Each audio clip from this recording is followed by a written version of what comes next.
আজকে আমাদের ঘরে কেরোসিনের বাতি জ্বলছে, আর সেই বাতি যে স্ট্যান্ডের উপর দাঁড়িয়ে আছে সেটা আমার বাবা তৈরি করেছেন।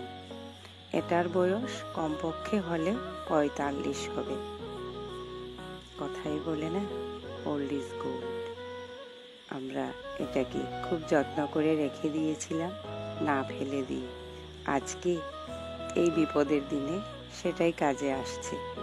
এই বাতিটাও উনি বানিয়েছিলেন, এটাও প্রায় 30 বছর হবে। এই বাতিগুলো জ্বলছে কারণ গতকালকে প্রবল বেগে ঝড় বৃষ্টি হয়েছে, শিলাবৃষ্টি হয়েছে। প্রাকৃতিক দুর্যোগের কারণে প্রচণ্ডভাবে গাছপালা ভেঙে পড়েছে, সেই জন্য বৈদ্যুতিক গোলযোগও দেখা দিয়েছে। কবে যে বিদ্যুৎ আসবে তার কোনো ধারণা আমাদের নেই। আর প্রকৃতির কাছে হার মানতেই হবে আমাদের। যতই প্রযুক্তিবিদ্যা উন্নত হোক না কেন, যতই আমরা সভ্য হই, তবুও ঘুরে ফিরে সেই আগের জায়গায়, আমাদের পূর্বপুরুষদের জায়গায় যেতে হচ্ছে। কথাই বলে তাই, ওল্ড ইজ গোল্ড। তাই প্রকৃতির প্রতি সবাই যত্নবান হন। ধন্যবাদ।